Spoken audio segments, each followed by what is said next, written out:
He will be there.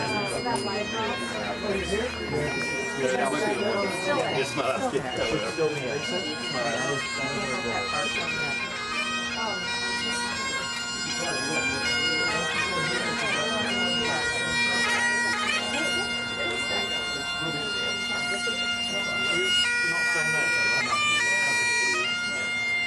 It's half here. About 2 minutes after. Yeah, they were 7. We used to have Don't worry, I'll be close.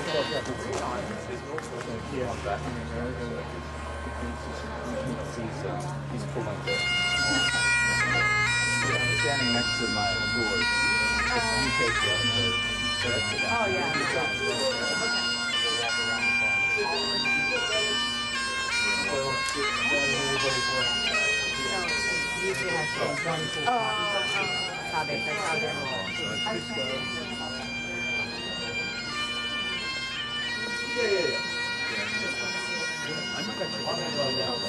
But yeah.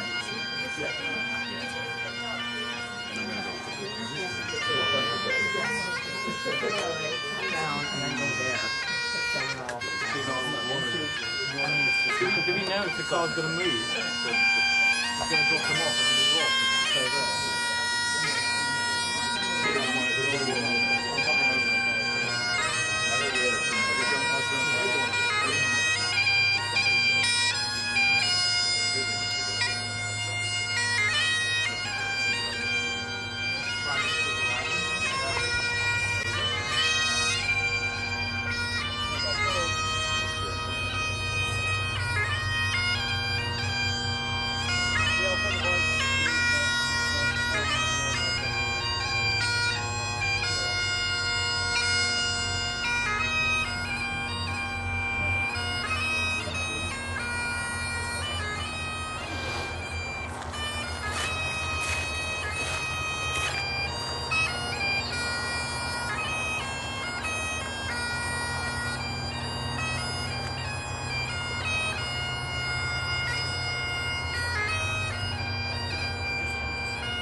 Trade deal yesterday. How are you feeling about it? Great. Biggest one ever made. What do you hope to accomplish today? Hi, nice to see you, brother.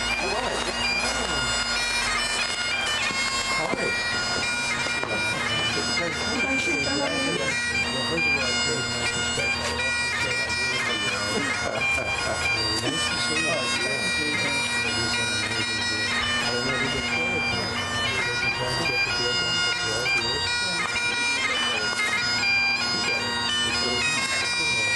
Probably,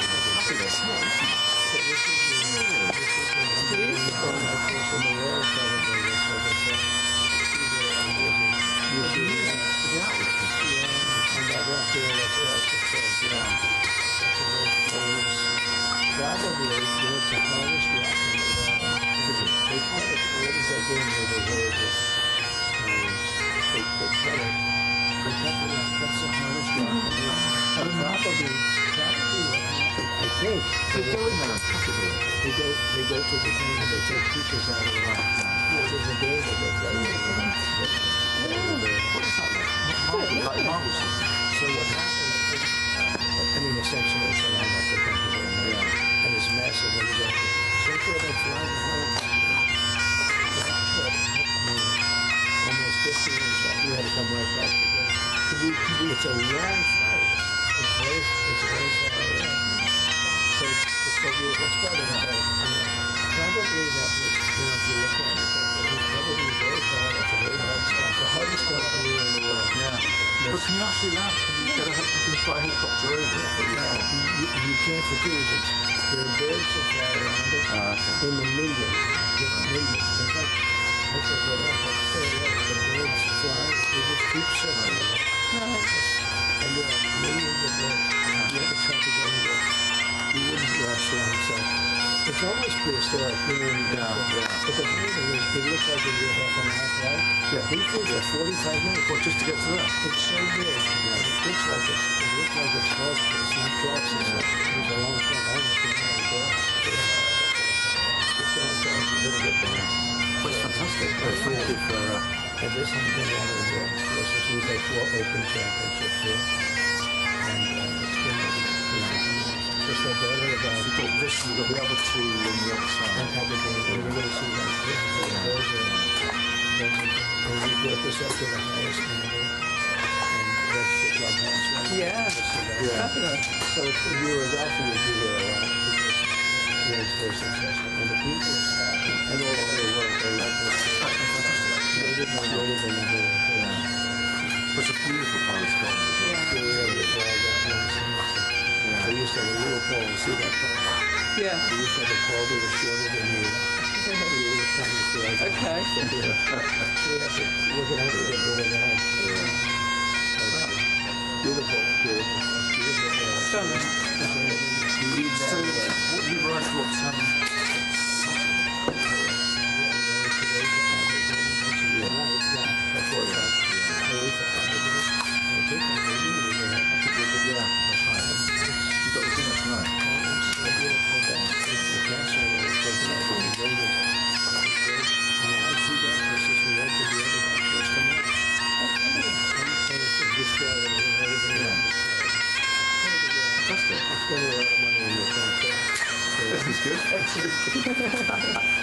Thank you all very much.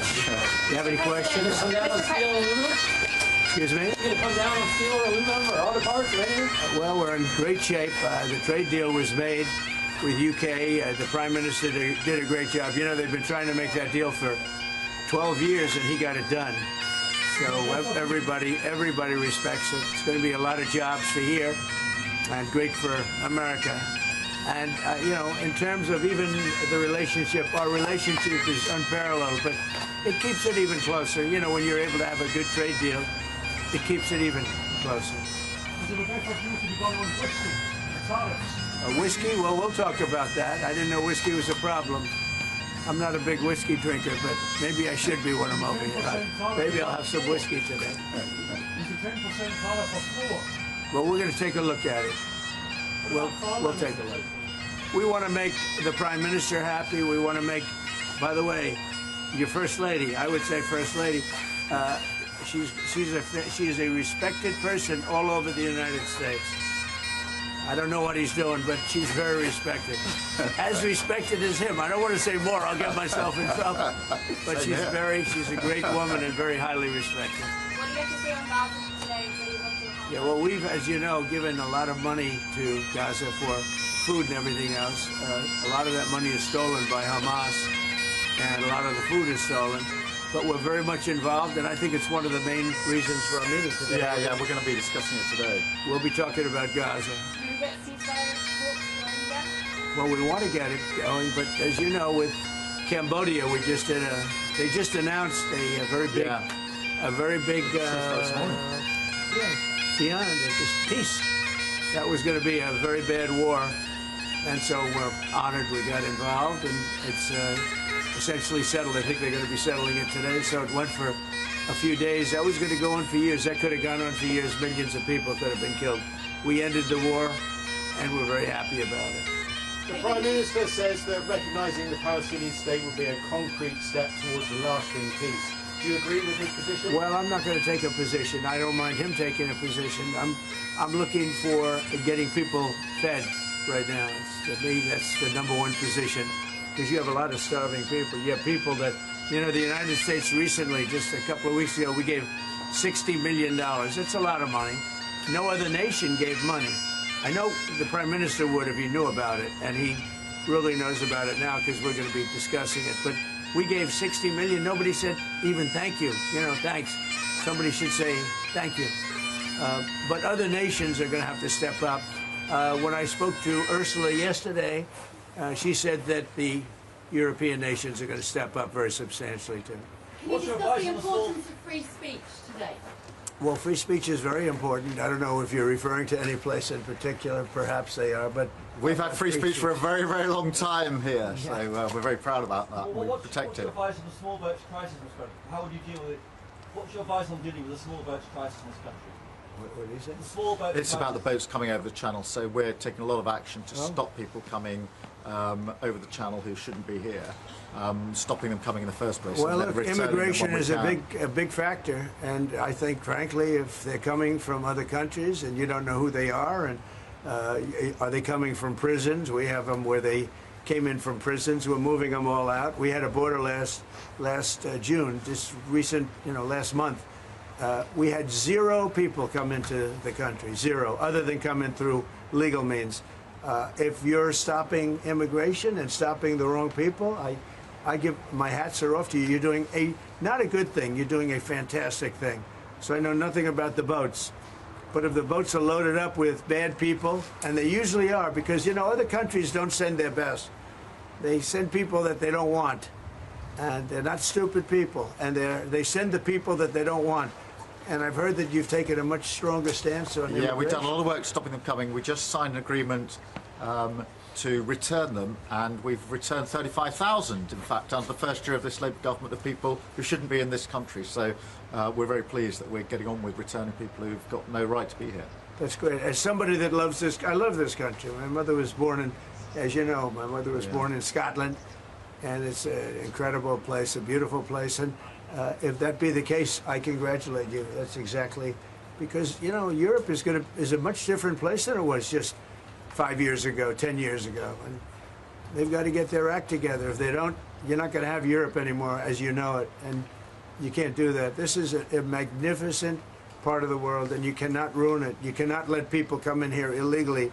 And what happens is there'll be murderers, there'll be drug dealers, there'll be all sorts of things that other countries don't want. And they send them to you, and they send them to us, and you've got to stop them. And I hear that you've taken a very strong stand on immigration, and taking a strong stand on immigration is imperative. Mr. President, Prime Minister Netanyahu said there's no starvation in Gaza. Do you agree with that assessment? I don't know. I mean, based on television, I would say not particularly, because those children look very hungry. But we're giving a lot of money and a lot of food, and other nations are now stepping up. I know that this nation is right It's here. a humanitarian crisis. Right. It's an absolute catastrophe. And nobody wants to see that. And I think people in Britain are revolted at seeing what they're seeing on their screens. So we've got to get to that ceasefire. And thank you, Mr. President, for leading on that, and also to just get more and more aid in. And again, America's done a lot on this. A lot of countries have done a lot. We're now working with Jordan on getting direct aid drops in, but this is a desperate situation. Mr. President, do you think Israel has done all it can do to avoid civilian casualties in Gaza? Well, I think nobody's done anything great over there. The whole place is a mess. It'll get straightened out, but it's a mess. They have to get food and meantime, food and safety right now. And ultimately, look, Hamas did a horrible thing, and they paid a big price, but Hamas did a horrible thing. But I always said, when you get down to the last 20 or 10, they're down to 20. We got a lot of hostages out, and you helped us, by the way. Yeah, but we got a lot of hostages out over the last 6 months that I've been in. I've been in office for 6 months now. And these hostages have been, I mean, many of them have come to the Oval Office and they've thanked me so profusely. I said, you don't have to thank me. I did what I have to do. But I always said, when you get down to the final 20, they won't release them, because that's like their shield. Very unfair. And so something's going to have to be done. And They were really unwilling to talk. But I've said that. You'll get down to the final 10 or 20. It turns out to be 20. I thought that would be the number. I said, they're not going to be dealing with us. And, you know, many of the hostages are now dead. You know that. And parents come up to me. A woman came up to me 2 weeks ago. She just wants her son back. And I said, how's he doing? My son's dead, sir, but he's with them. And we want the body. She wanted the body of this young boy, of her young, beautiful son, just as much as if he were alive. It was just as important. There was no difference. And it's a tragic situation, frankly. But we got a lot out. And now possibly the fight will have to be a little bit different. But they have totally changed now. They don't want to give hostages. Very unfair. You have 20 living people. In this case, living. You have many dead people too that they want to get a long time as well. Yeah, they have 20 living people, and I told Israel, I told Bibi that you're going to have to now maybe do it a different way. Do you think a ceasefire is even possible, Mr. President? Yeah, a ceasefire is possible, but you have to get it. You have to end it. You're talking about with Israel's. You're talking about there, because we have many ceasefires going on. The whole world is. If I weren't around, you'd have right now 6 major wars going on. India would be fighting with Pakistan. You see what we just did yesterday with 2 nations that we're trading with. And during the trade, I said, I'm not going to do any trade deal unless you guys settle your differences. And we got it settled in 24 hours. I mean, they just announced it was settled, which was a tremendous thing. But Serbia, Kosovo is another one. We have many hotspots that were at war. I think a very big one was India and Pakistan, because you're talking about 2 nuclear nations. That was a very big one. And we get help from the UK. The Prime Minister's helped. We have cases where we specifically need the help because somebody comes from here that you're aware of. And, you know, when you come from a country, you can do things. And I call up the Prime Minister, and all of a sudden, he's able to do things. True also with other presidents and prime ministers. But we've done it. Nobody's ever done what we've done. We have 6 different major if you take a look at Rwanda and the Congo, Republic of the Congo, they've been fighting for 31 years, 8 million people dead. It was going on. Nobody could go to that part of Africa. They were being killed. If to even walk there, you're being killed with machetes. And it was a violent situation. And I was able to, they liked Trump. They wanted to make a trade deal with Trump. They wanted us to take their rare earth. They want to give us their rare earth. And I got to know the leader of the Congo. I got to know both of them indirectly. And I called him. I said, let's end the war. I don't want anything until you end the war. And we ended the war. As you know, the foreign ministers came up 2 weeks ago. And the leaders are going to be coming very shortly to Washington, Rwanda and Congo. I mean, that's another one that we did. So we've done a lot. It's an honor to do it. It's not hard for me to do it. And I use, not in all cases, but I use a combination of knowing them a little bit, or in some cases knowing them a lot. I knew, you know, the leaders of Pakistan and India. I know them very well. And, you know, they're in the midst of a trade deal, and yet they're talking about nuclear weapons. I say, this is crazy. So I said, I'm not doing a trade deal with you guys. And they want the trade deal. They need it. I'm not doing a trade deal with you if you're going to have war. And that's a war that spreads to other countries. You'll get nuclear dust. We'll all get nuclear dust. When they start using nuclear weapons, that stuff blows all over the place and really bad things happen. So maybe we're being a little selfish when we want to save wars too. But we stopped a lot of wars, and it's a great honor to have done it. Thank you all very much. We're going to be talking inside very much about Gaza and the humanitarian aspects of Gaza. Yeah. I think. Mr. President, what about Russia and Ukraine? You're talking about ceasefires. What's the latest? I would have said 5 times we would have had a deal. I've spoken to President Putin a lot. I got along with him very well.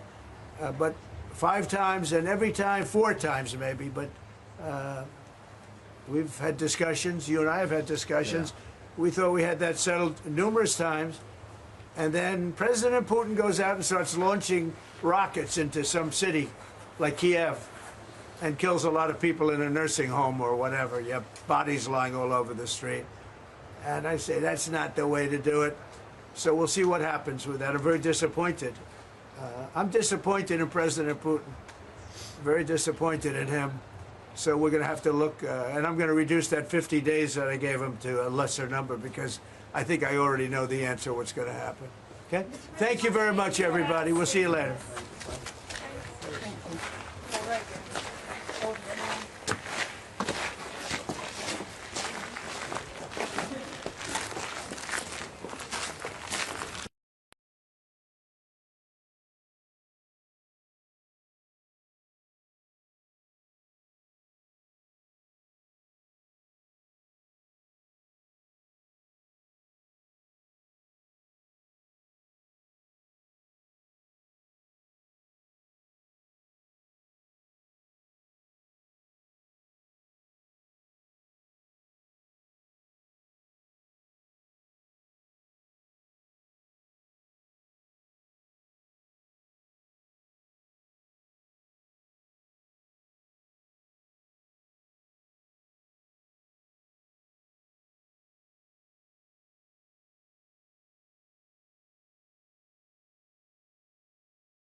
Well, let me welcome you, Mr. President, to Scotland, and fantastic to be here at Turnberry with you. Thank you so much for showing us around and having this opportunity to sit in this fantastic ballroom, which is absolutely incredible, and to start talking about some of the issues that are most pressing in your country, in my country, and in particular, we've had the opportunity to talk about the situation in Gaza and the intolerable situation, including images of starvation. And I think both of us know that we have to get to that ceasefire, and we have to increase humanitarian aid in. And thank you for what you've already been doing, are doing, and are committed to, because without you, this would not be capable of resolution.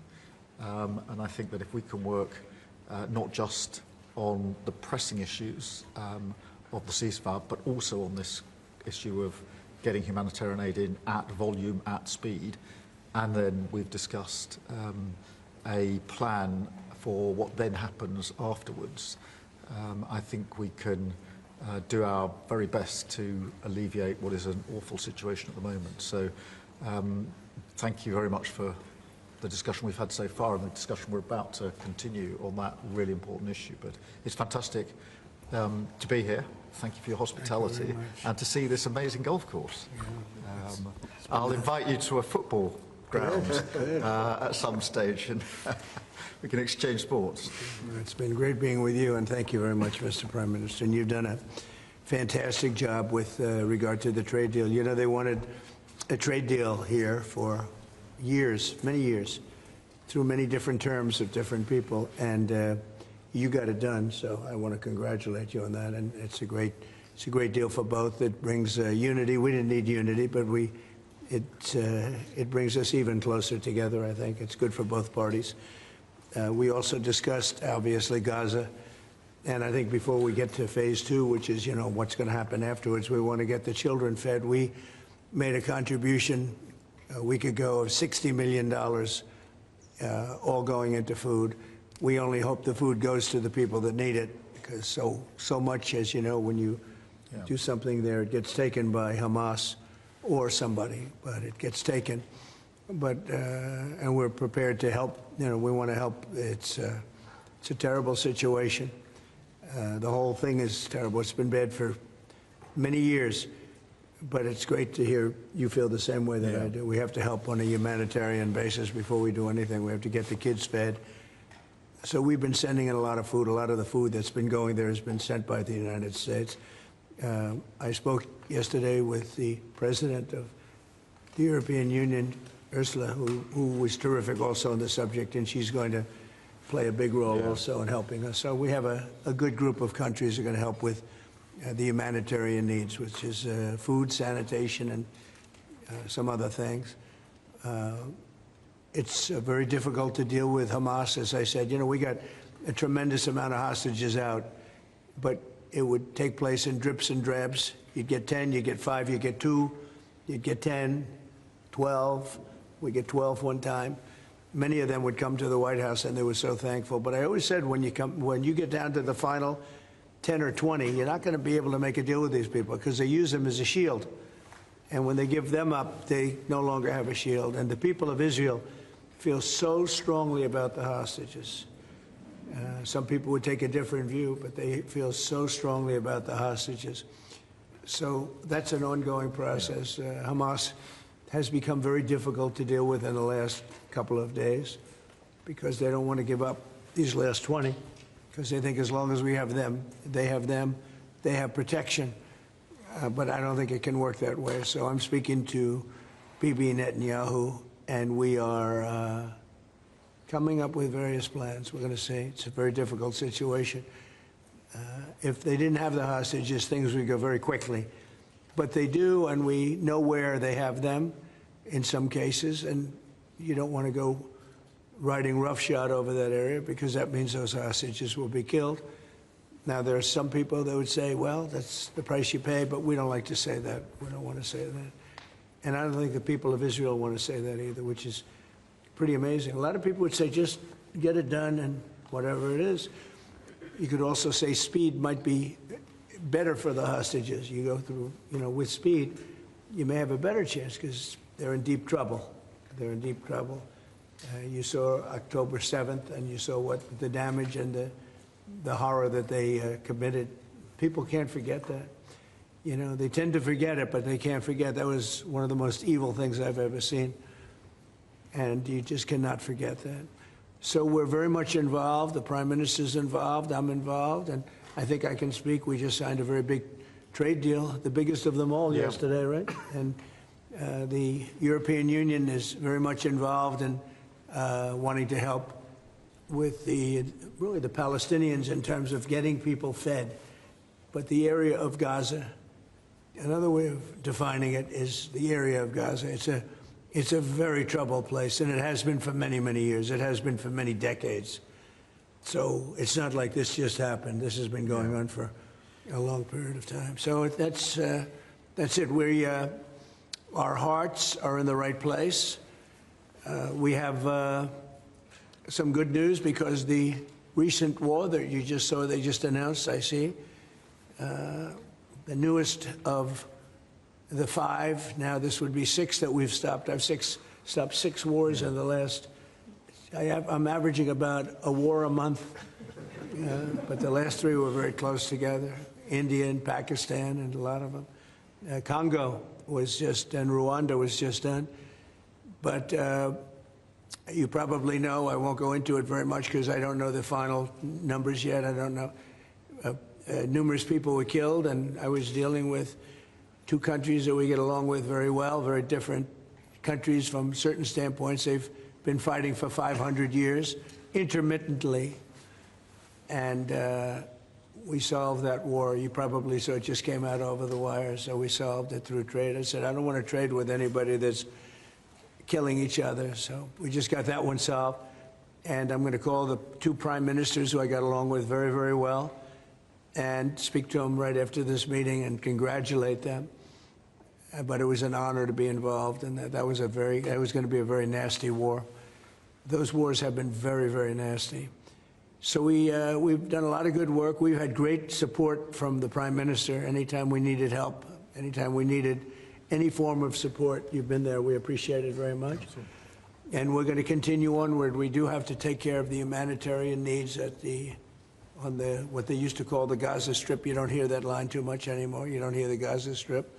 But it is the Gaza Strip. And it's amazing that it's not being handled a little bit differently. We're going to set up food centers, and we're going to do it in conjunction with some very good people. And we're going to supply funds. And we just took in trillions of dollars. We got a lot of money. And we're going to spend a little money on some food. And other nations are joining us. I know your nation's joining us. And we have all of the European nations joining us. And others also have called, and they want to be helpful. So we're going to set up food centers and where the people can walk in and no boundaries. We're not going to have fences, and they can't. They see the food from 30 you would say yards away, and they see the food. It's all there, but nobody's at it because they have fences set up that nobody can even get it. It's crazy what's going on over there. So we're going to work very closely together with your country, a great country. We also discussed inside that we are, there's a whole new thing happening with regard to energy from nuclear. Yeah. And the Prime Minister's looking at that very strongly. And I know you have Rolls-Royce nuclear plants. That sounds pretty good, right? I love that. What a great brand that is. But you're also doing the Rolls-Royce or the nuclear plants, the smaller plants. We're doing smaller and bigger, but the small is interesting. They do a small plant, very easy, very safe, and as they need more, they hook up another plant, and they have a series of plants instead of, doing the $20 billion plant.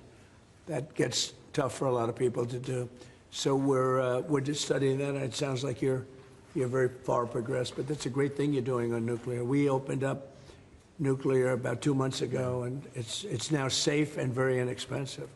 No, we see civil nuclear as a big part of the future as we go to sustainable, independent energy. And I think that between the 2 of us, we can work very much more closely on this. And we've agreed that that's our ambition, that's our aspiration, and this is going to be a big part of the future when it comes to energy. And you can see in the last few years, energy has been weaponised, prices have dictated both families and businesses across the United Kingdom, and therefore taking control of energy is a huge prize. So the more we can work together on this, the better. And small modular reactors are a very big part of the future here, and we've got great companies like Rolls-Royce involved in that. So I'm very much looking forward to working together with you, Mr. President. We'll do that. We'll do that. We're going up to your oil capital in a little while. We're going up to Aberdeen. That's called the oil capital of Europe. And that's a great asset that you have up there someday. If they ever change their thinking on that, you have a great and valuable asset. There's a lot of valuable resources underground there. But that's a decision for you to make. But it's a very amazing place, and it is considered the oil capital of Europe. So it's another option that you have. So we are doing really well as a country, and I think that the Prime Minister has been so supportive of us, and so strong and so respected, and I respect him much more today than I did before, because I just met his wife and family. He's got a perfect wife and family, and that's never easy to achieve, right? But I take no credit for that. But he's become a friend, and together we got a deal done that has not been able to be done. It was a deal that's very good for both parties. A really good deal for both of our countries, and very, very well received here in the United Kingdom. So thank you very much for having us. Thank you. Appreciate it. Any questions? Earlier you said that you were going to change the deadline from 50 days. Yeah. What is your deadline? I'm going to make a new deadline of about 10 or 12 days from today. There's no reason in waiting. There's no reason in waiting. It's 50 days. I want to be generous, but we just don't see any progress being made. Mr. President, you just talked about setting up food centres in conjunction with other organisations. Right. You're talking about the Gaza Humanitarian Foundation or recognised aid agencies. How will this work? Well, it's going to be working with the United States. We'll be helping with the food. You know, we have a lot of access to food. We got a lot of food ourselves, and we're going to bring it over there. We're also going to make sure that they don't have barriers stopping people. You know, you've seen the areas where they actually have food, and the people are screaming for the food, and they're 35, 40 yards away, and they won't let them because they have lines that are set up. And whether they're set up by Hamas or whoever, but they're very strict lines, so we have to get rid of those lines. But we're going to be getting some good, strong food. We can save a lot of people. I mean, some of those kids that's real starvation stuff. I see it. And you can't fake that. So we're going to be even more involved. We did some airlifts before, some airdrops, and the people are running for it. And the Prime Minister is going to help us. They're very effective with that. You've done that before, and for many, they've done that for 100 years very well. So it's not very hard to do, actually. Yes. President, you say you love Scotland. You're the most Scottish president ever in the White House. Is there a better deal to be done for Scotland, for Scottish industry, in the deal that you've done with the Prime Minister? Whisky, for example. Well, I have great love for Scotland. You know, my mother loved Scotland, and she loved the Queen. I don't know, I might hurt myself by saying that the monarchists are going to like it, some other people, but she loved the Queen. Whenever the Queen was on television, she wanted to watch. And she would come back religiously. She'd come back to Scotland once a year with my sister Marianne, primarily, and sometimes my sister Elizabeth also. But they loved this part of the world. And, you know, we're talking about the Isle of Lewis. We're talking about serious Scotland. That's serious Scotland. There was no doubt about it. So, yeah, it gives me a feeling, you know, it's different. You go to another country, you have no relationship to it. You get to like maybe the head of the country or something. But it's different when your mother was born here, Stornoway, right in Stornoway, a beautiful little place. Is there a better deal to be done for Scotland, for whisky, for example? Because of your love of Scotland, is there a better trade deal to be done for Scottish businesses like whisky? Well, I assume when we do our trade deal overall, a lot of it comes to Scotland, I hope. Maybe all of it should go to Scotland. It's a very good deal for the whole United Kingdom, we've already achieved great things under the deal, and we'll achieve even more as we work together. A lot of it is Scotland. I mean, I do know that, but I mean, we're dealing with the UK, but a lot of it comes to Scotland. And you know, I was very particular. This is a part of the world I want to see thrive. It's going to thrive. Mr. President, back to Gaza. You talk about Hamas stealing food and stealing aid. What responsibility does Israel have for limiting aid to the region? And if I could ask a follow-up to the Prime Minister, what pressure can be put on Israel? Is that something that you and the United States could work on together? Israel has a lot of responsibility. They're hampered by the fact that you still have 20 hostages or so. And the people of Israel are very concerned about the 20 hostages. It's very interesting. You could say they could be more concerned about retribution than the 20 hostages, but they really want the 20 hostages to survive and live to make it. You know, many of the hostages came to my office in the Oval Office, and I was amazed by, I would ask them the question, was there any sign of love? Was there any sign of, when you were a hostage and you have all of these people from Hamas around you, sometimes 100, sometimes 10, sometimes 2, but you're a hostage and you're being stored in a pipe. It's not even really, you know, a cave, or it's a pipe, a little pipe. And some said they didn't think they were going to make it because they were losing air. There wasn't enough air, and they'd open up the pipe just in time, but they didn't do it on purpose. They just happened to open it. They got lucky. But I said, did they ever wink at you and say, like, don't worry, you're going to be okay? Did they ever give you some extra food, even if it was a piece of bread? Did they ever give you anything during that time? And some were there for 400 or 500 days now, right? It's a long time, a year and a half, more than that. And not one person said there was any love from anybody. You know, in other words, you have hundreds of people, and you see it in the movies where somebody's a prisoner and somebody's helping. You even see it with Germany, where people would be let into a house and live in an attic in secret. You know, you'd see signs of some.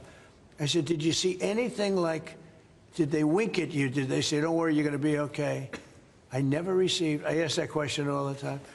I've never received one answer that said, yeah, they really wanted to help. No, the hatred is just incredible. But certainly access to food issue. What more can Israel do? Well, I think Israel can do a lot. I will say that Iran, I think, interjected themselves in this last negotiation. Can you imagine the beating they took? We wiped out their nuclear possibilities. They can start again. If they do, we'll wipe it out faster than you can wave your finger at it. We'll have to do that. We will do that gladly, openly and gladly. They've been saying, Iran's been sending out bad signals, I'll tell you. For a country that just got wiped out, they've been sending very bad signals, very nasty signals. And they shouldn't be doing that. They shouldn't be doing that. They were talking about things that they shouldn't be talking about. They were interviewed on a recent show, and the foreign minister saying things that he shouldn't be talking about, shouldn't be saying. And I think they got involved in this negotiation, telling Hamas and giving Hamas signals and orders, and that's not good. That's not good. Yeah, I would say, look, we need to get the hostages out. They've been held for a very, very long time, and we must always start from there. But also recognise the situation on the ground in Gaza is absolutely intolerable, and I think that certainly speaking for the British public and myself, seeing those images of starving children in particular are revolting, and there's a sense of revulsion in the British public at what they're seeing, and they know, and we know, that humanitarian aid needs to get in at speed, at volume. Yes, some can be airdropped, and we're working with others, with the US, with Jordan on that, but the trucks need to get in, because that's the only way you can get the volume in, and we do thank the President for the work he's done to try to get to a ceasefire, which we desperately need, but also to put aid in to the region. There needs to be much more of that. We need to galvanise other countries in support of getting that aid in. And yes, that does involve putting pressure on Israel, because this is a humanitarian catastrophe now.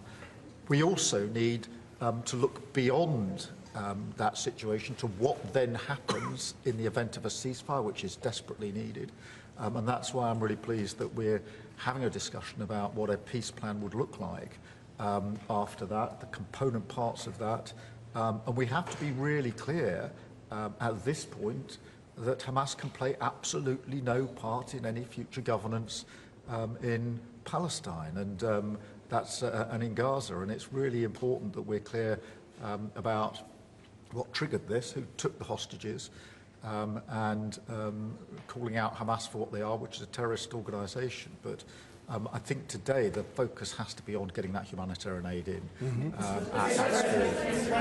the UK avoid your pharmaceutical tariffs, and will it happen before August the 1st? Well, we'll be announcing on pharmaceuticals sometime in the very near future. We have a very big plan on pharmaceuticals. We want to bring a lot of the pharmaceuticals back to America, where they should be. If you look at COVID, it sort of taught us a lesson. We were getting our pharmaceuticals from other countries. We almost didn't make any. We used to make them ourselves, and we're going to want to be making a lot of them ourselves, all of them in a sense. But you also have a good pharmaceutical business. We'll be dealing with you on pharmaceuticals also. And we certainly feel a lot better with your country working on pharmaceuticals for America than some of the other countries that were with the relationship we have. You would not use that as a cudgel. You wouldn't be using it as a block. But we're going to be announcing sometime very soon, I think, pharmaceuticals are our whole thing. And the companies know. And drug prices are going to be coming down very substantially in the U.S., very, very substantially. And that'll happen very soon. Mr. President, we can all sense your frustration. No, go ahead. Vladimir Putin. Hold it. We can all sense your frustration with Vladimir Putin. Yeah. Do you think he's been lying to you about his intentions in Ukraine? Well, I don't want to use the word lying. All I know is we'd have a good talk, and it seemed on, let's say, 3 occasions, it seemed that we were going to have a ceasefire and maybe peace, and you divide it up and you do whatever you have to do, that obviously to get to the end. And all of a sudden, missiles are flying into Kiev and other places. And I say, what's that all about? I spoke to him 3-4 hours ago, and it looked like we were on our way, and then I'd say, forget it, and I'm not going to talk anymore. You know, this has happened on too many occasions, and I don't like it. I don't like it. Successful social media sites. There are new powers here to censor your site, states mandate. To censor my site? To censor your site. You mean Truth? Truth Social? I mean Truth. Is that okay? Well, I don't think he's going to censor my site because I say only good things. Will you please uncensor my site? Yeah, we're not censoring anyone. We've got some measures which are there to protect children, in particular from sites like suicide sites. We've had too many cases in the United Kingdom of young children taking their own lives, and when you look through their social media, they've been accessing sites which talk about suicide and encouraging, if you like, children down that road, and that is what we want to stop. There's nothing about censoring free speech. But this country is the proud free speech in this country has been for a very long time. We're very, very proud of it. We will protect it forever. But at the same time, I personally feel very strongly that we should protect our young teenagers, and that's what it usually is, from things like suicide sites. I don't see that as a free speech issue. I see that as a child protection issue. We actually passed a bill in Congress, headed up by my wife, actually, which was to pull bad stuff out having to do with children, because it is a problem. But I cannot imagine him censoring Truth Social. That's more of a very political, and it's been a very big success. Not going to happen. And I only say good things about him and his country, so they say to me, you're making a mistake. I'm going to give my ambassador the job, make sure it's not censored. I had not heard that. You're a big investor in this area, Mr. President. Say it? You're a big investor in this area. To put it mildly. Like this ballroom that we built from scratch. Do you worry, though, about the risk of increased taxes here? Will that stop your message last night on the soccer to the English Lionesses who won the European trophy?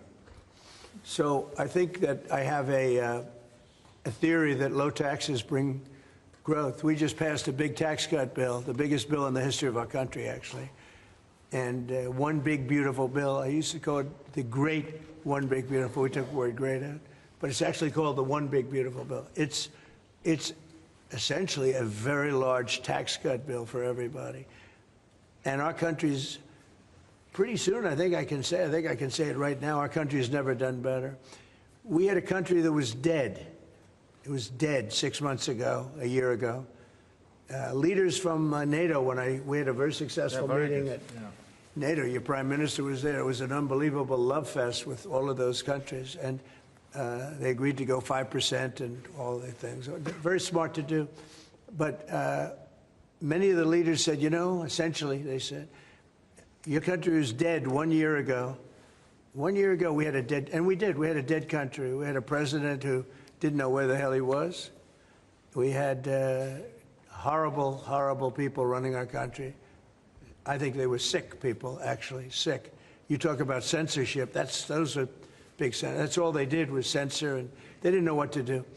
And they had high taxes. They wanted more tax, total censorship, transgender for everybody, men playing in women's sports, everything bad they wanted, and they still do. That's what they still do. That's why they're down at 15% or something, I saw it today, the lowest that the other part of the Democrats have ever been. But no, I find that when you lower taxes, you get growth. I will say this, and the Prime Minister hasn't been here very long on all fairness. I think he'll be a tax cutter. But I find that as we cut taxes, we did more business. Yeah. You know, in my first tax bill, we cut taxes from 39% down to 22%. And we ended up at the end of the first year, when it was still a little raw, we ended up taking in much more revenue than we did at 39%. It was pretty amazing. And we're taking in a lot of revenue right now, and this was an additional tax cut. So I find, for whatever it's worth, tax cuts are very good. Russia moved up the deadline. It's now 10 or 12 days. Is the sanction the same, that you're going to slap 100% tariff on anybody who does business with Russia? So what I'm doing is we're going to do secondary sanctions, unless we make a deal. And we might make a deal. I don't know. You don't know. It's we've done so many peace deals. This is the one I started out with. And, you know, I know President Putin called me. He wanted to know if I could help him with Iran. I said, no, I don't need your help with Iran. I need your help with Russia. And so that's the one deal that continues to linger. And, you know, we're losing 5,000. They're losing. I'm not losing. You're not losing. But 5,000 Russian and Ukrainian kids a week are dying. And that's not mentioning the people that are dying also in towns where, you know, he's lobbing missiles into certain towns like Kiev. And he's got to make a deal. It's too many people are dying. It's a really bloody war. And the 5 is now, they're really telling me that number is obsolete. It's like 7. That's terrible. So you have 7,000 Russian and Ukrainian soldiers dying every single week for no reason whatsoever. So you would think, based on common sense, you would think he'd want to make a deal. We'll find out. Have you had any other Ukrainian channels conversations with the Russians reiterating this? In what? Reiterating this new pressure and deadline. Yeah, we're going to have I mean, well, you're the press. I'm reiterating it to you. Yeah, I'd say 10 to 12 days. I'll announce it probably tonight or tomorrow. But there's no reason to wait. If you know what the answer is going to be, why wait? And it would be sanctions and maybe tariffs, secondary tariffs. You know what a secondary tariff is. And look, the Russian economy, I don't want to do that to Russia. I love the Russian people. They're great people. I don't want to do that to Russia, but this thing, they're losing a lot of Russians. They've lost 1 million Russians. And that's the, you know, sons, that's the sons and daughters of Russian families. They leave the house, they go, bye mom, bye dad, and then they get blown away. And Ukrainian too. Look at Ukraine. It's a disaster what's happened there. But it continues to go on. As you know, we made a deal where the European Union is essentially involved, but it's NATO, and we're supplying weapons to NATO. NATO's now paying because the United States, because of Biden's in for $350 billion, the European nations are in for about $100 billion. Should be the opposite way, by the way, because we have a big ocean in between. Should be the opposite way. But I think that eventually something's going to happen. It should happen fast. So many people are dying. You know, when I settled out with Congo and Rwanda, they lost almost 8 million people. And it just made so much sense. And if I didn't get involved, they wouldn't have done it. They weren't even thinking about settling it. It was just going on forever. And nobody could go into those territories because they'd get killed. They'd get killed. And now they have I hear it's a whole different ballgame. We settled it. This is one that should be settled. Russia, Ukraine. This is one that really should be settled. Mr. President, Scotland's First Minister has today set out his plans for a second referendum on Scottish independence. Can I get your reaction to that as someone with deep ties to Scotland? Sorry, Prime Minister, can I also get your thoughts on that? If the SNP do win a majority in next year's election, then they have the right to hold the referendum, you know? Well, I don't want to get involved in your politics. We got enough politics of our own. I will say that I predicted what was going to happen the last time. You remember? I was opening the first course over at Aberdeen, and I was over here, and at the same time, and they asked me that question. I made a prediction. It was the day before the vote, and I made a correct. I like to be correct, but I made a correct prediction. I don't know. I do say that when they made that deal, somebody said that it was, and I remember this very distinctly. I said, could they do this all the time? There was a little bit of a restriction, like 50 or 75 years before you could take another vote. Because, you know, a country can't go through that too much. I don't know the First Minister, but I've heard great things about him. I've spoken to him.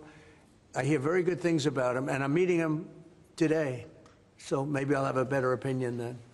And let me answer that straightforwardly, because I believe in a stronger Scotland, in a better United Kingdom. And I think that at a time like this, when it's quite clear that there's uncertainty and volatility around the world, the strength of the United Kingdom together is very important for all four nations, very important for Scotland.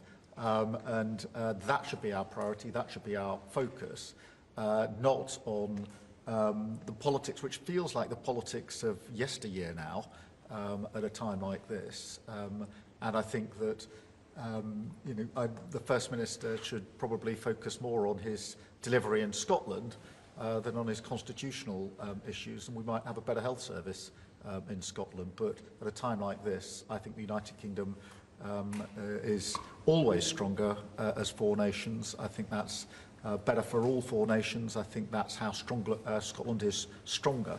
Look at the deal that we've been able to do with the United States, a really important deal that we made just months ago. That is what the United Kingdom can do when we act as a powerful set of four nations together, and there are very many other examples. Mr. President, you toured the Federal Reserve last week. And I did. Set to meet this week. Do you think your visit has inspired a potential rate cut, or how do you see things shaping out? Well, it's interesting. I did tour it. I toured the building. And if you looked at this building, if you came here like 14, 15 years ago, we've had it a long time. It's been an honor to have Turnberry. But I was on much more opulent walls, ceilings, floors. We had to do this. And we did a very great job. I mean, you see how beautiful it is inside. Everything was saved. Everything was preserved. We had ceilings that were in bad shape. They were falling down. You know, it's very old. Wasn't properly maintained. Now it's brand new and beautiful. And we saved everything. If you really think here, you took a look and you were sort of commenting the coloring. Now, this is a brand new building. But if you look outside, it's equally opulent and beautiful. And we didn't do that by spending, you know, hundreds of millions of dollars in surrounding a railing underneath an area that you're painting. I mean, I've never seen anything like it. brand new, beautiful plywood, very expensive, wrapped around a figurine or a railing to preserve it. But you don't have to do that. You can just wrap a cloth, they call it a blanket, and you don't even have to do that if you're careful when you're doing the ceiling. But I don't know what they did. They'd take down a ceiling and put up a new ceiling, and the new ceiling had no opulence to it. Or they'd fix the ceiling. But I would say that all I need is a good plaster and a can of paint. And, you know, they spent $3.9 billion. And I spent a lot of money, too, but it's I'd say 3.8 billion less, you know, meaning I spent probably $100 million making this place incredible. And you were saying a lot of that was local trades. I used local we trades. were looking at the windows, I think, in the next room. I had local trades do a lot of this. We have the most opulent windows next door, and I had a choice. Do I take them out? And, you know, they've suffered through 125 years of storms. You have very big storms in this area. When you have a storm, you have a storm. We do it properly. And they made it, barely, but they were in bad shape. So I had some local people come up, and we looked at them. You have some great craftsmen here, I think is what you're getting at. And they said, sir, honestly, they've had it. We can copy it and do it much better. And they did. If you take a look at the windows in the various dining rooms, they're magnificent. And they're new, and they're much better looking than what was there. Same exact look, other than a much higher quality.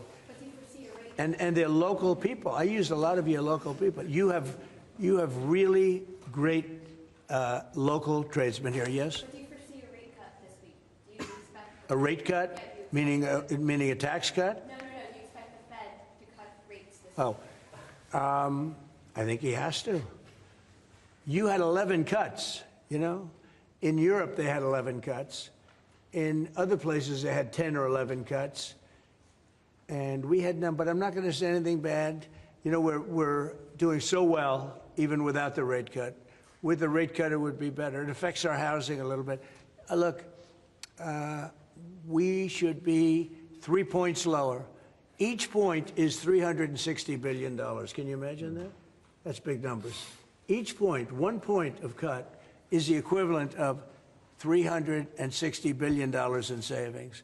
That's big stuff, you know. Those are big numbers in the U.S. Everything's big.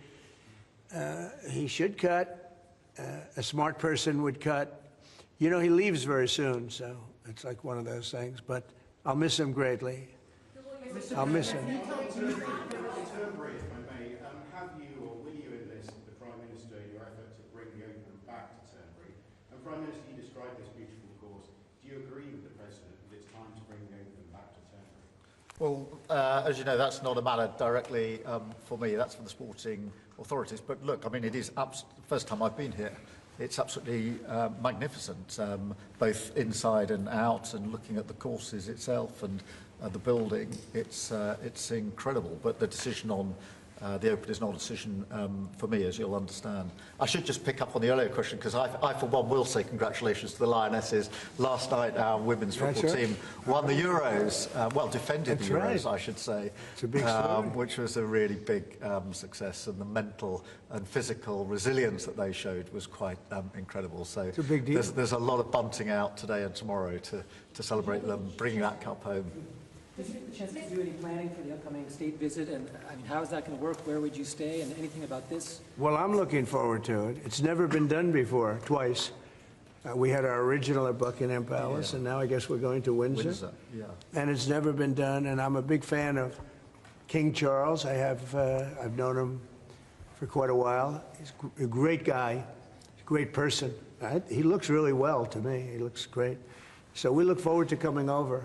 It's going to be... It was one of the most beautiful evenings I've ever seen. I hate to say it, but nobody does it like you people in terms of the pomp and ceremony. True. And I look forward to being here with the ambassador. Our ambassador is a very, very successful man who just wanted to do this. And I said, how are you going to be able to do that? And he's so committed to, you know, the relationship between the countries. But he's a very great guy and a very, very successful man. So I very much thank you for doing this. No, thank you for the honors. Mr. President, will you go to London, or are you worried it's no longer about this? About what? Will you visit London during the state visit? I will. I'm not a fan of your mayor. Why not? I think he's done a terrible job, the mayor of London. But a nasty person. I think he's done. I think he's a friend of mine, actually. No, I think he's done a terrible job. But I would certainly visit London. Yeah. Would you say recall?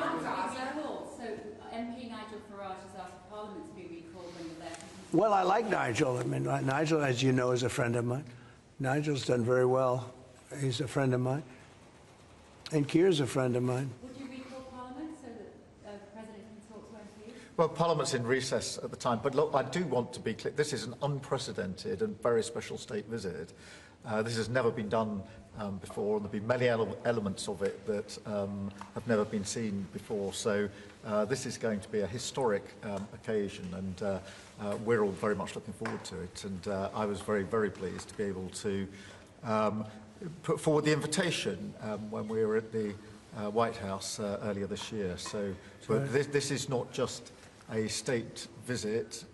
They're always incredible occasions, and this is an unprecedented second state visit. So you can imagine just how special that's going to be. The fact that it's never been done before, and that's because it's non-consecutive, and it's the only reason it could be, made it even more interesting, frankly. So it's going to be great. And being with Charles and Camilla and everybody I've gotten to know because of 4 years and now 6 months, gotten to know a lot of the family members. They're great people.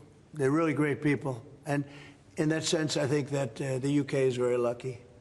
You could have people that weren't great people. I don't know if I'd say that, but you could have people that weren't. But we're very lucky to have our royal family. Absolutely fantastic. So we really look forward to that. As far as Parliament, if he wants me to speak in Parliament, I'll do it. Okay? But it doesn't have to be then. It could be some other time. Maybe we should save it for another time. We'll let the one visit speak for itself. But anytime, if I could be helpful, I would certainly do it. Thank you. Mr. President, with the EU deal, alternatives are you considering to get the hostages out if there's no ceasefire? Well, there are a couple of alternatives. Some are pretty strong, but the most sensible alternative is talk and negotiation. But I said a long time ago, at a certain point, they're not going to be talking because they're going to lose their shield. The hostages are a shield for them. They did horrible things on October 7th, and the hostages are a shield. And I said, you know, you're going to get down a number, and the number's going to be at a point where you're not going to be able to get them back unless you're going to be very energetic, or to put it a different way, unless you're going to be very ruthless and violent. It's a bad situation to be in, very bad. Mr. President, with the EU deal last night, you talked during the campaign about President Putin respecting you and helping you have a relationship with him. Do you still feel that way, that he respects you, considering the conversations you've had that have been really nice? Yeah. I've always gotten along with President Putin. I have had a great relationship with him. And he went through the Russia hoax, too. You know, I mean, it was, we used to talk about it. We used to say, you know, it's too bad we really can't do anything between our country. Because if we did, they'd say, oh, it's, you know, some. Look, I was tough on Putin because I was the one that closed up Nord Stream, and Biden came along and opened it up. I was very tough on Putin in one way, but we got along very well. And I never really thought this would happen. I thought we'd be able to negotiate something out. And maybe that'll still happen, but it's very late down the process. So I'm disappointed. And, you know, the funny thing is that their economy isn't that big, and it's having a hard time right now. But it's a relatively small economy. A strong military, but strong economy. And it used to be a strong economy. Now it's not. He's going through a lot. Economically, it's not easy. But it's pretty small, you know, compared to that magnificent size of that land. The land is massive. It's got, I guess, 9 time zones or something. It's a massive piece of land. Russia could be so rich. It could be so rich. It could be thriving like practically no other country. And they're holding that back because we can't. He wants to do trade deals with us. He talks about it all the time. He wanted to. And I envision that a lot of trade with Russia. They have a lot of valuable things. When you talk about rare earth, they have serious rare earth, right? They have just about every form you can have. So, you know, Russia could be so rich right now. Instead, they spend all their money on war. They spend everything on war and killing people, and it doesn't make sense to me. I thought he would want to end this thing quickly. I really felt it was going to end, but every time I think it's going to end, he kills people. Could a meeting help, and are you considering it? Has been proposed? I don't know. I'm not, you know, I'm not so interested in talking anymore. He talks. We have such nice conversations, such respectful and nice conversations, and then people die the following night with a missile going into a town and hitting. I mean, recently, I guess, the nursing home, but they hit other things. Whatever they hit, people die. So I don't know. We'll see what happens. We've just had a sense of your differences in political persuasion when Nigel Farage and Sadiq Khan came up in conversation. I wonder if you have any advice, either of you, for a very divided, polarized world on how you make your relationship. Not differences, yeah. Not differences. I happen to like both men. I like this man a lot, and I like Nigel. And, you know, I don't know the politics over here. I don't know where they stand. I would say one is slightly liberal, not that liberal, slightly, and the other one is slightly conservative. But they're both good men. Mr. President, Well, look, I mean, we like each other, we respect each other, we get on, and we've both got a great love of our countries, of our families, and therefore there's a huge amount that we have already achieved, actually, together, and will achieve as we go forward, leading our respective countries, and of course the relationship between our countries. Donald, we were talking about this morning. That whether it's defence, security, intelligence sharing, it's a close, historic relationship. We have fought together in the past. We've always stood together. And I, for one, am very pleased that we've got such a good personal relationship between us. And I think it just shows that even if you come from different political perspectives, different backgrounds, actually there's a huge amount of common ground when it comes to what is in the best interests of our two great countries, and they are two great countries. And I think that because we focus on what's best for our countries, we get along very well, and I'm very pleased that that's the case. Mr. President. Well, I do know he wants to cut taxes as much as he can, and you know, politics is pretty simple. It's I assume there's a thing going on between you and Nigel, and it's okay. You know, it's two parties, but generally speaking, the one who cuts taxes the most, the one who gives you the lowest energy prices and the best kind of energy, the one that keeps you out of wars. He's kept you out of wars, but the one that keeps you out of wars. You know, you have a few basics, and you can go back 1,000 years, 1,000,000 years, whoever does these things, but low taxes, keep us safe, keep us out of wars, no crime, stop the crime, and in your case, a big immigration component, you know, because I know that your attitude has become strong on immigration, strong on the toughness of immigration. But I think whoever's going to be, I think I won because we had a lousy president, to be honest with you. We had an incompetent president. But I won because I was very strong on immigration. Now, we had inflation. We had sort of a bad economy with this guy.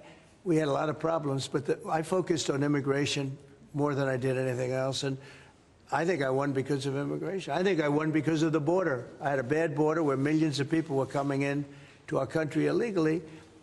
And as you know, in last month, 0 people came into our country illegally, 0.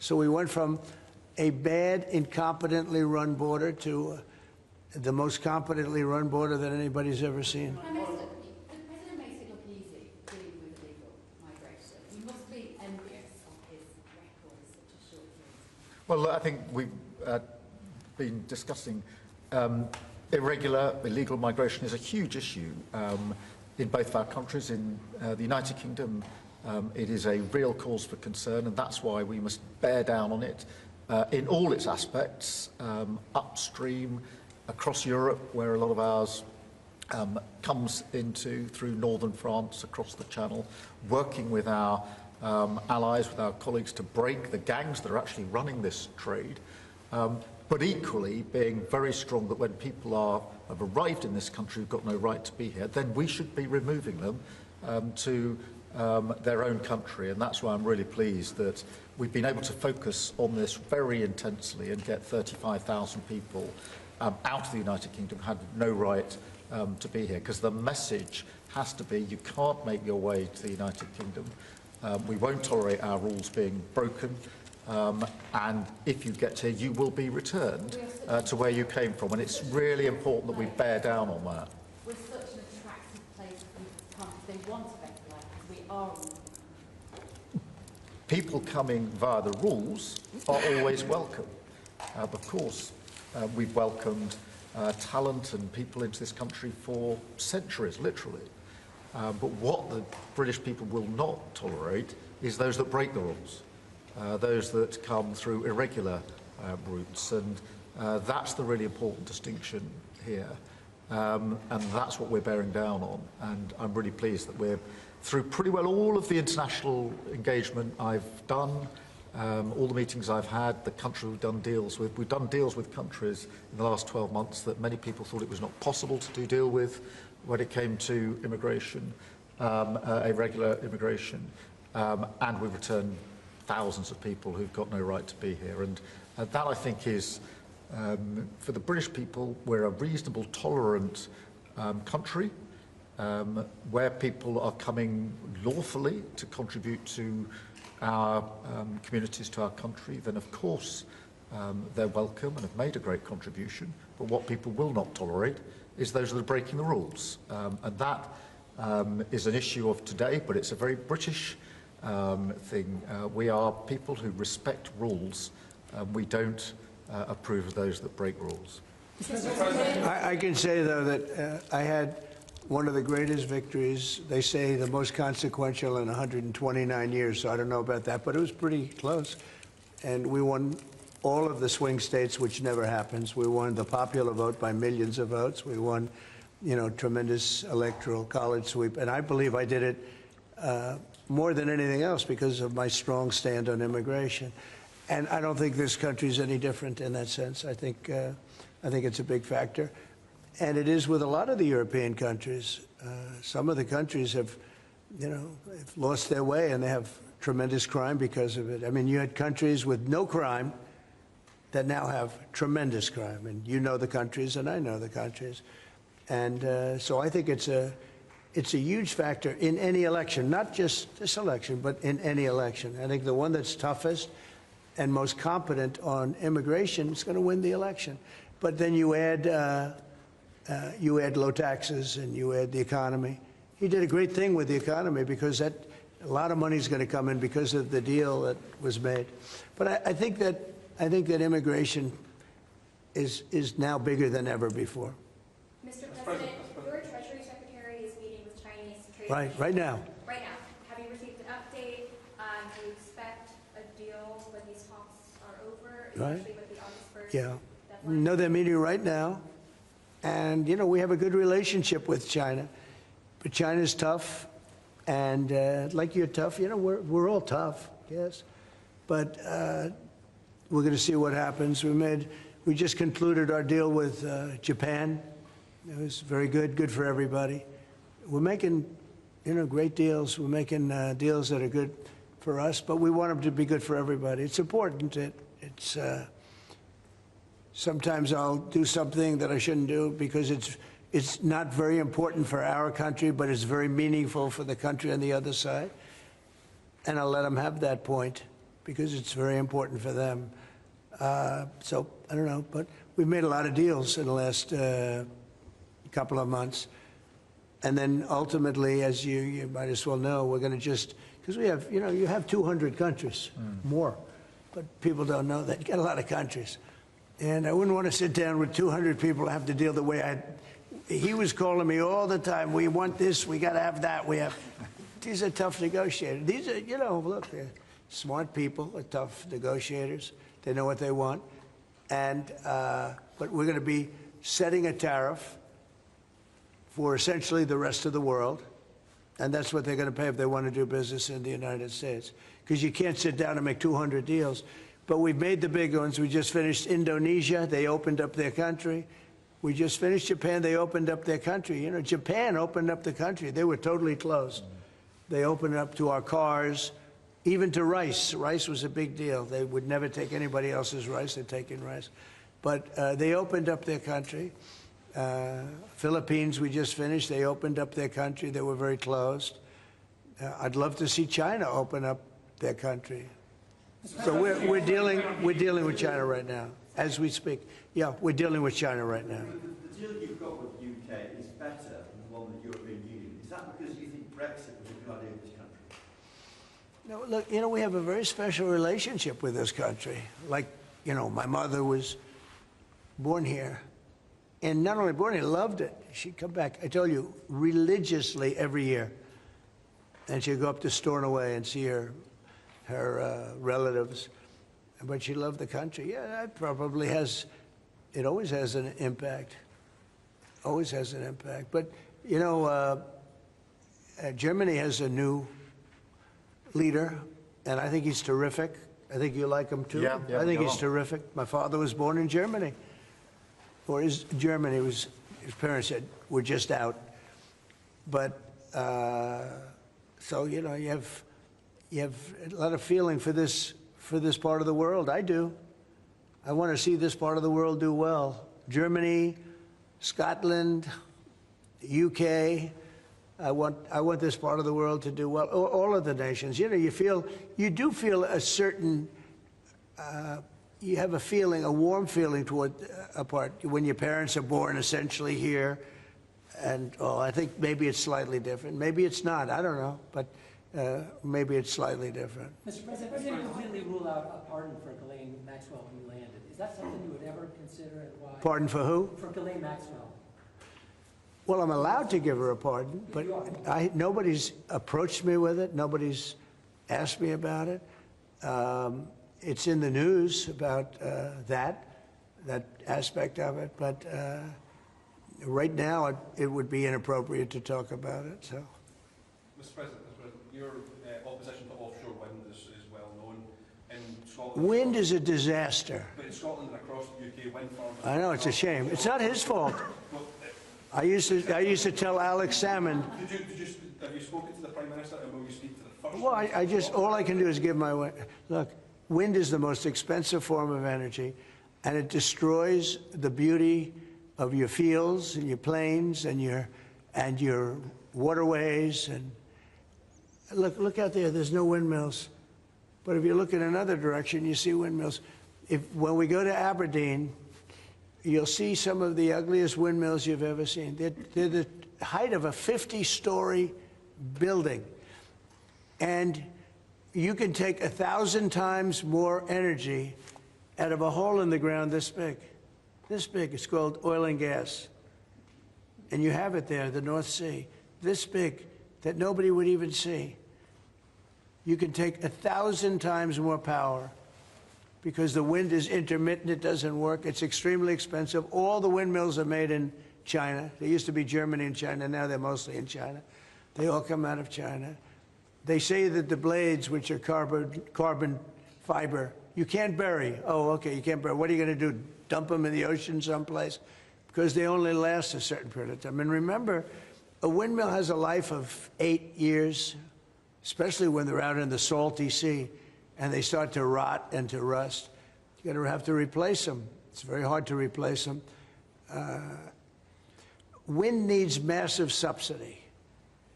And you are paying in Scotland and in UK and all over the place where they have them, massive subsidies to have these ugly monsters all over the place. So I've restricted windmills in the United States. Now, a couple, we have, you know, the poor, stupid people at the beginning, they approved them.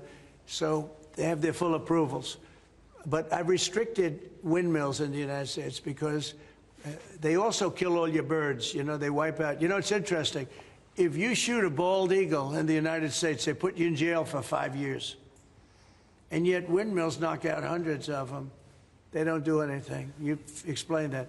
So it's a very expensive energy. It's a very ugly energy, and we won't allow it in the United States. So we believe in a mix, and obviously oil and gas is going to be with us for a very long time, and that'll be part of the mix. But also wind, solar, increasingly nuclear, which is what we've been discussing this morning, civil nuclear as we go forward. The most important thing for the United Kingdom is that we have control of our energy, and we have energy independence and security, because at the moment, whatever the attributes and facilities in the North Sea, that is sold onto the international market. We buy it back off the international market. That was a historic mistake in my view. But what we need is a mix so that we get the energy security that we need for the future, and that's the focus of everything that we're doing. But what we have discussed today is that the energy prices are too high, which is why we recently took measures to reduce the energy prices, particularly for energy-intensive businesses. But in the long run, the only way to reduce your energy prices is to take control of your energy, and that's what we're doing, taking control of our energy. Mr. President, our King Charles, who you are a great friend of, is a big fan of eco-projects, windmills, as you call them. Is he wrong? So King Charles is an environmentalist, I will tell you. And I say that in a positive way, not a negative way. And every time I've met with him, he talked about the environment, how important it is. And I'm all for it. I think that's great, you know. King Charles, more than anything else, loves the country. But I got to know him very well. He truly is an environmentalist. He wants clean air, clean water, you know, all of the things that we all want. Mr. President, you have said that you have not been briefed on the Epstein files, or your name has not appeared in the Epstein files. But doesn't the AG have to tell you if your name is... Well, I haven't been overly interested in it. You know, it's a hoax that's been built up way beyond proportion. I can say this, those files were run by the worst scum on earth. They were run by Comey, they were run by Garland, they were run by Biden and all of the people that actually ran the government, including the auto pen. Those files were run for 4 years by those people. If they had anything, I assume they would have released it. The whole thing is a hoax. They ran the files. I was running against somebody that ran the files. If they had something, they would have released. Now, they can easily put something in the files that's a phony. Like, as an example, Christopher Steele, a person you know well, happens to be from your country. But Christopher Steele, as an example, wrote a book, a dossier. We call it the fake news dossier. And the whole thing was a fake. The whole thing was a fake. They can put things in the file that are fake. But those files were run by bad, sick people. If they had anything, why didn't they use it when I was killing Joe and then he gave out because he was 25 points down? And then I got somebody new. Nobody even knew anything about it. She was a horrible vice president. She was a border czar, but she never went to the border. She never once called a border patrol agent to find out how we're doing, but she was the border czar. Her name was Kamala. Nobody knows her last name. It was Harris. But nobody knew her last name. So I ended up, how would you like to end up in a race where you're killing somebody, you're beating him, and then they say, all right, we'll take him out. He's not working. Let's put somebody else. And then she had a 6-week honeymoon. It was amazing. They predicted she will have a 6-week honeymoon, and she did. And then she got slaughtered. But think of it. Those files were run by these people. They were run by my enemy. If there was anything in there, they would have used them for the election. Yeah. Do you think that drawing, I think I heard you say something the other day, that the drawing that was the subject of the Wall Street Journal report. I don't do drawings. I'm not a drawing person. Do you think it was fraudulent? I don't do drawings. Sometimes people say, would you draw a building? And I'll draw 4 lines and a little roof, you know, for a charity stuff.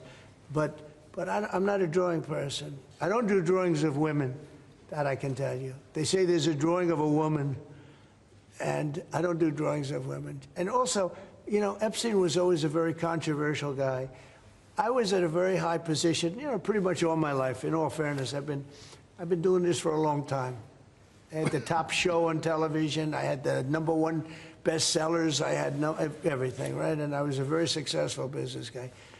He was a very controversial. Who would do a controversial drawing? Now, with that being said, they say there were many letters done by many people, and many big people, you know, big successful people.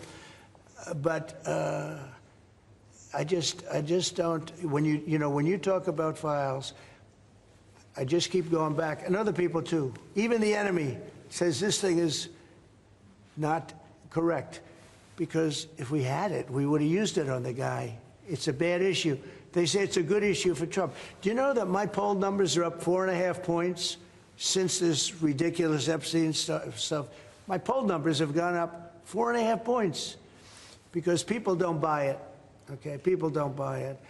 And he's gone, and we want to focus on trade deals. I want to focus on the deal we just made with the European Union, which is the biggest trade deal in history.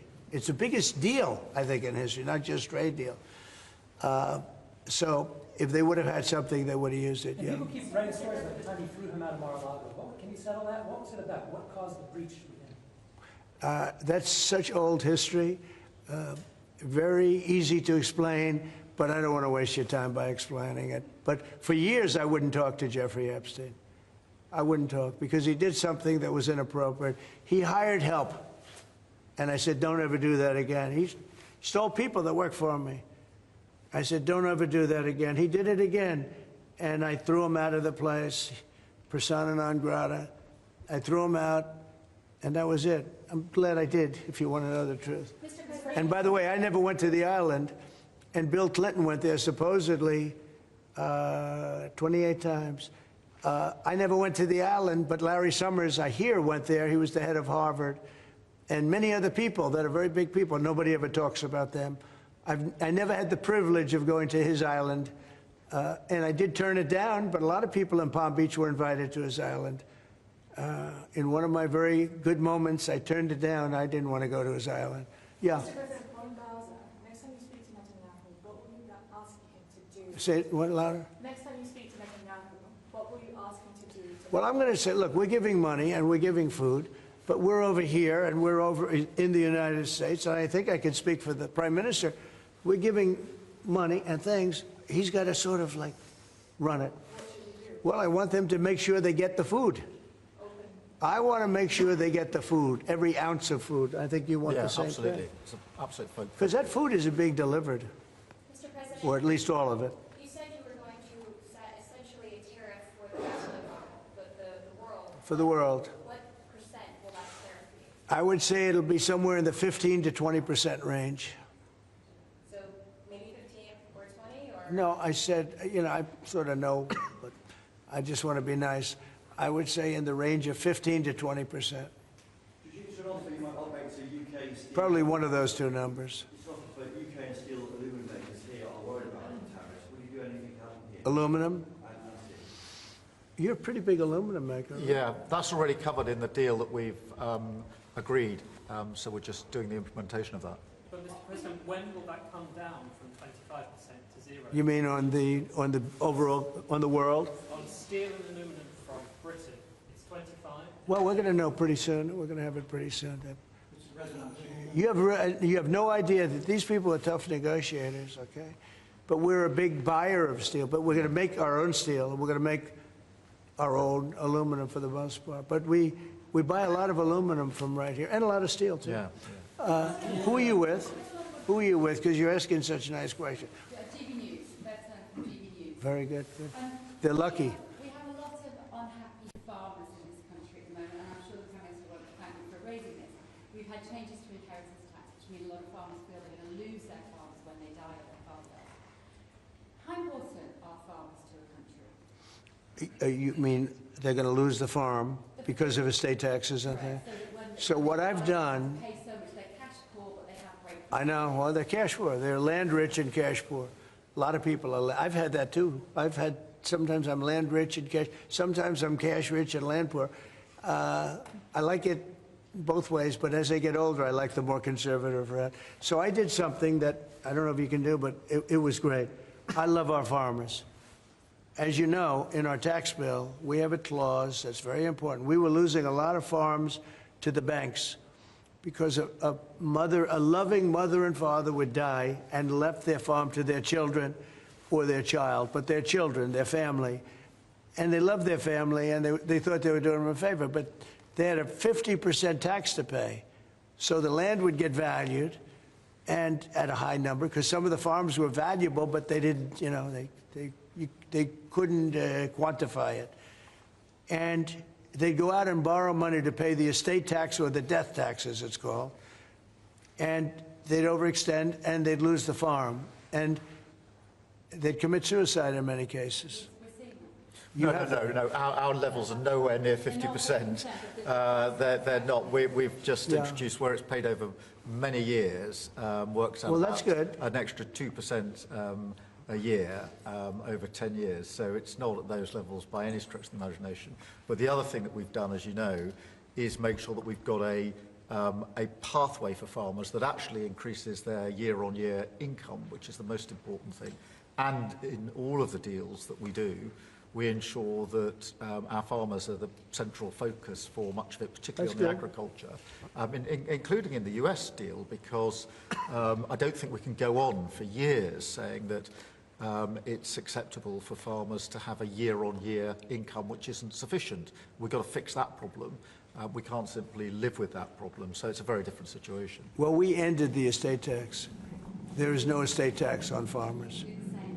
So when a parent leaves their farm, because again, a lot of these farms, they don't make a lot of money, but it's a way of life, and they love their way of life, and they love that dirt. That dirt is the most beautiful thing they've ever seen. They love it. I mean, they're farmers. They love doing it. They don't know how to do anything else, but they don't want to do anything else. I speak to farmers. I say, would you like to live in my penthouse in Manhattan? It's the most beautiful. No, sir, I want this farm. And what happens is, I mean, we were losing a lot of people to suicide. They'd borrow money to pay the estate tax, and they were not able to pay it. And some banks are ruthless; they wouldn't do anything, and they would end up committing suicide. We have totally ended the estate tax in those situations, so there's no estate tax. So when a parent leaves the farm to the kids, they don't have to worry about their local, possibly unfriendly banker coming in and stealing their farm. One of the hot button issues in Britain is migrants being housed in hotels and people in the local communities not feeling safe. Is that an appropriate place to house migrants? I don't like anything about it. They shouldn't be allowed in. Anybody illegally should not be allowed in the country. Thank you all very much. Thank you.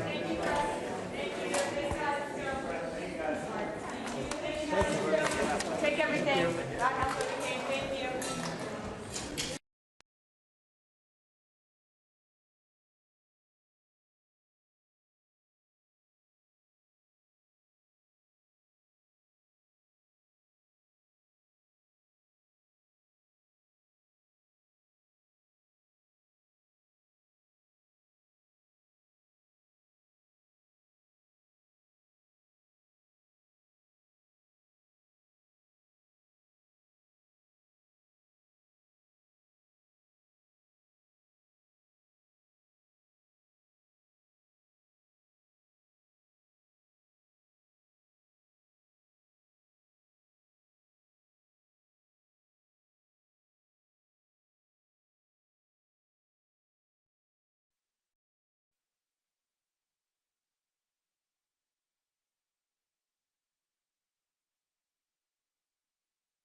Kathy there?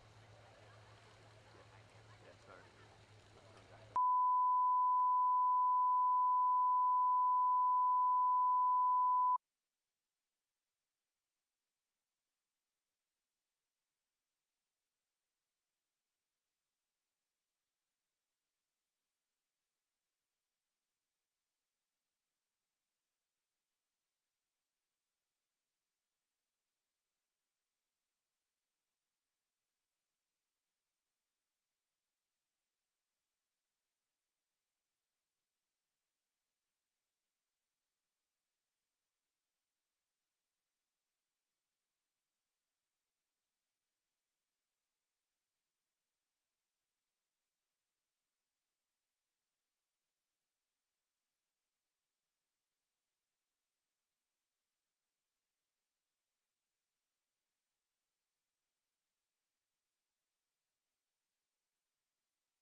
just trumping. When you get to the helicopter, there'll be a little, we're done the helicopter. Only on screen. Okay, so let's get a little box in the airport. Oh, yeah. Yeah, otherwise it's done.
in the Press Valley Center, right?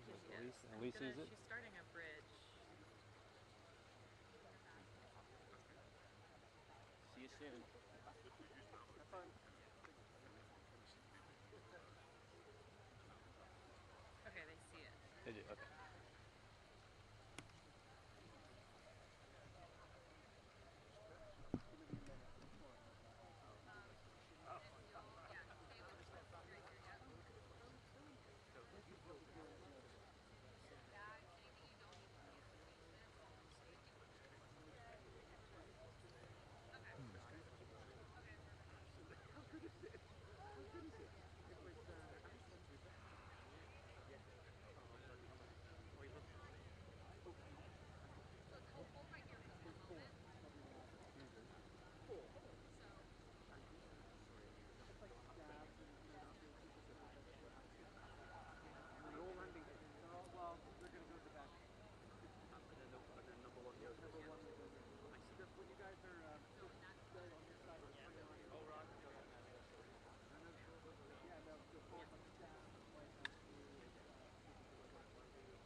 The delay. What is the delay? 1.6. 1.6. Which is fine. Because Andrew says, Rudy, when we're done, we have to reset your delay. Yeah. Who said that? Andrew.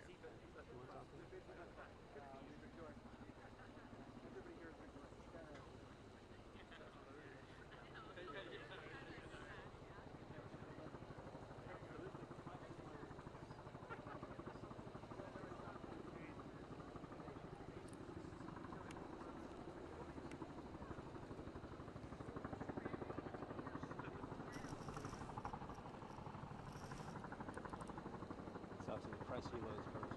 Yep. Hey Andrew, why do you want to change the delay?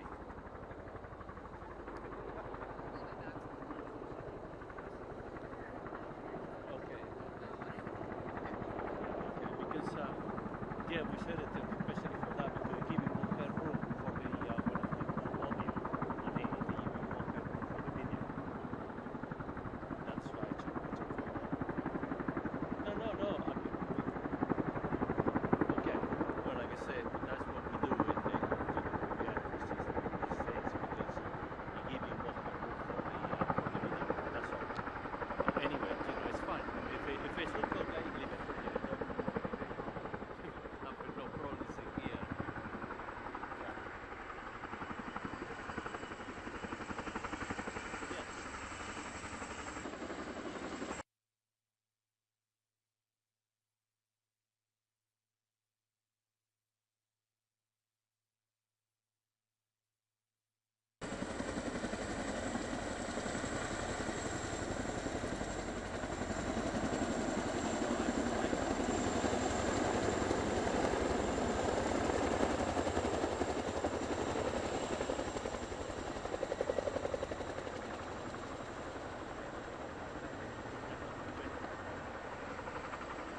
Freddie, what happened?